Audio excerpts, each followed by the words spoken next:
Hey guys, welcome back to my channel. I am back today with the Forgotten World series again. I haven't done this in a really long time, but I'm really excited today because today we are going to talk about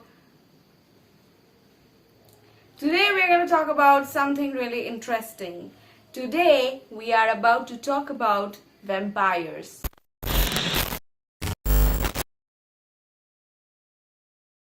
So a few months back, I think it was in December if I'm not wrong, I was watching a video of Ribaldi.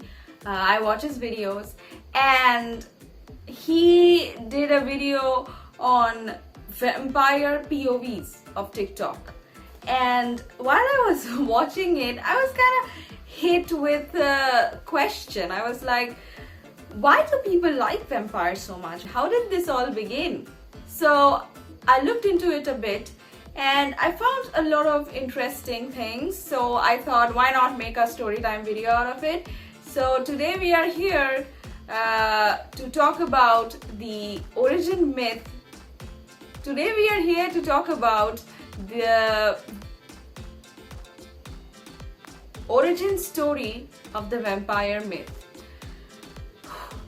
If you are new to this channel, hi, I welcome you here. I really appreciate it. If you are an old viewer, welcome back. So for those of you all who don't know, I forget things, so I write everything on paper. So I hope you don't mind if I read it from my notepad. And like I do in my other videos, I'm gonna divide this video in sections so that it is easier for you to understand. So without further delay, we're gonna start the video.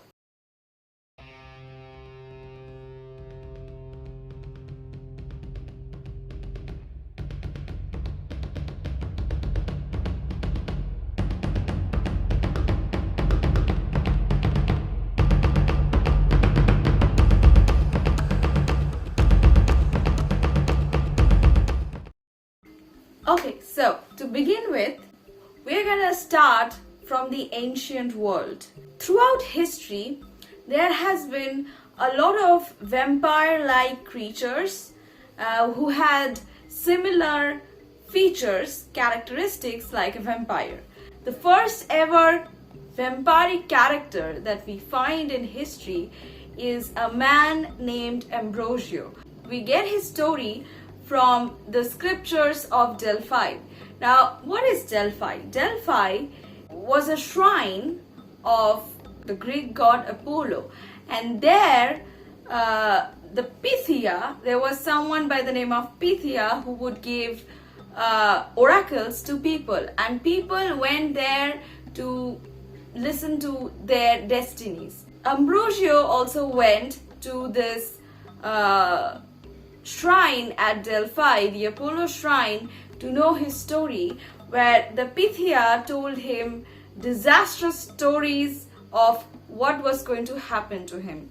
Now, I'm not going to get into detail because that is not the concern of today's video, but just in short, Ambrogio was exposed to a number of curses and blessings which gave him some specific characteristics for which people call him to be the first known vampire of the world.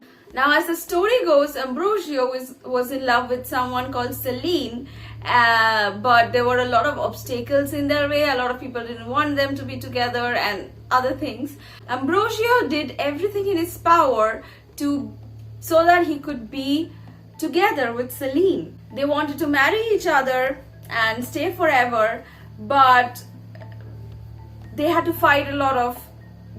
go through a lot of struggles, just like I said, and Ambrogio's efforts were responsible for a number of curses and blessings, and due to these curses and blessings, the characteristics that Ambrogio got were: number one, it was said he was cursed that sunlight would burn his flesh, which is again something we find in vampires. Vampires cannot go out in the sun. Then he also had to leave his soul in the underworld in exchange for a special gift. So basically, he was soulless, undead, like a vampire. Also, the touch of a silver would burn his skin, like we see in vampires. He was blessed with strength, immortality, and speed, all the characteristics that we find in the idea that we have of the modern day vampire. He also got fangs to draw blood, and vampires don't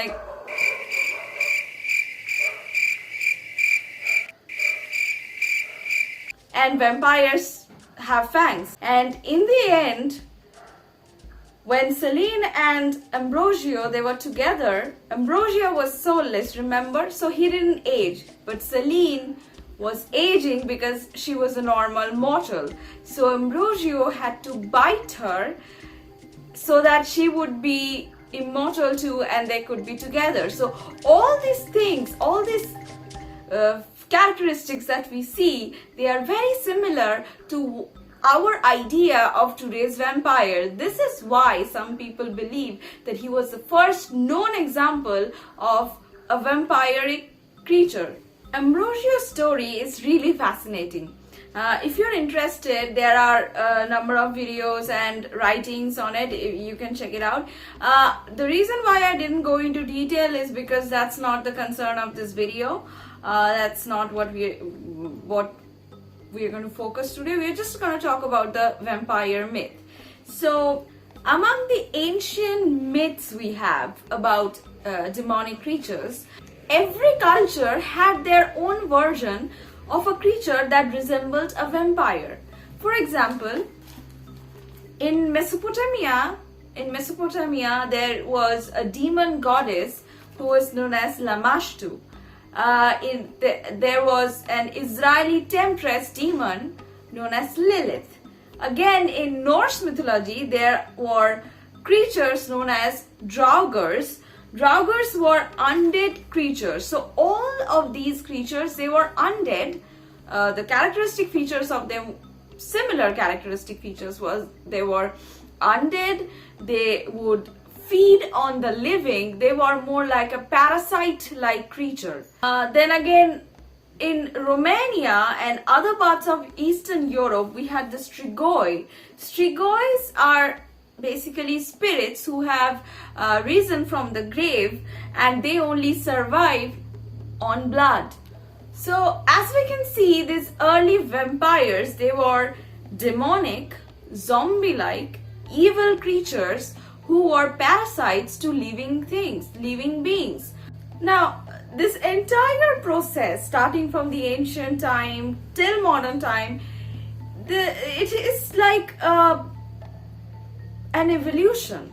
It's like an evolution how the idea got together from this ancient version where vampires are just zombie-like creatures who are more parasitic. From this ancient idea to the modern, when we come to the modern one, we see a shift. In 1897, a man named Bram Stoker wrote the famous novel Dracula.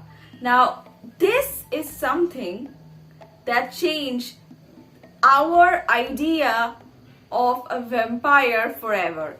As you know, Dracula is the world's most famous vampire. How did he become the world's most famous vampire? What Bram Stoker did was, he took all these variations of this vampire myth that we talk about, and he did not differentiate between the different cultures. He just took all these variations and he put it in his character Dracula. He put all the features like vampires don't like garlic, vampires don't go outside in the sunlight, vampires feed on blood, and everything together, and that's how the modern vampire idea was born. Now, when Bram Stoker first published Dracula, it wasn't a Now, when Bram Stoker first published this novel, it didn't become a hit at that time. Okay, what really made Dracula famous was a plagiarism case that happened. Dracula is known to be inspired by a historical character known as Vlad Dracul, who was a ruler of a place which we call Romania now. I'm sorry if I mispronounce the name of the ruler. Some people say that the inspiration is just the name, Dracul, and others say that there are similarities. I mean, Bram Stoker took some characteristics from the historical figure himself. Now, what happened is Dracula was adapted as a silent film called Nosferatu, but the problem is the filmmaker did not pay royalties for taking the story. So Bram Stoker's wife, who by that time became a widow, she filed a case, and then after winning it, she decided to establish copyright for the stage version of the Dracula. Now, because of this plagiarism case, the book became very popular. Later, it was adapted into different films, and this Dracula is what made the modern idea, the idea of a modern vampire that we know today. Not only are they undead creatures, they are cunning, they also have the ability to seduce their prey. The kind of vampire the idea that we have in the modern day. Now, interestingly, this is the myth side of the story. There is a scientific explanation behind this vampire myth, and I'm going to talk about that in part 2 of this video. Yes, this video is going to have another part, so stay tuned for part 2 of this video. That's it for today. Thank you so much if you have made this far. I love you so much. It really means a lot to me. If you like this video, then like this video, comment down anything you want, share with your friends, subscribe to my channel if you're new here. I will really appreciate it. Thank you so much. I love you guys so much. Have an amazing day.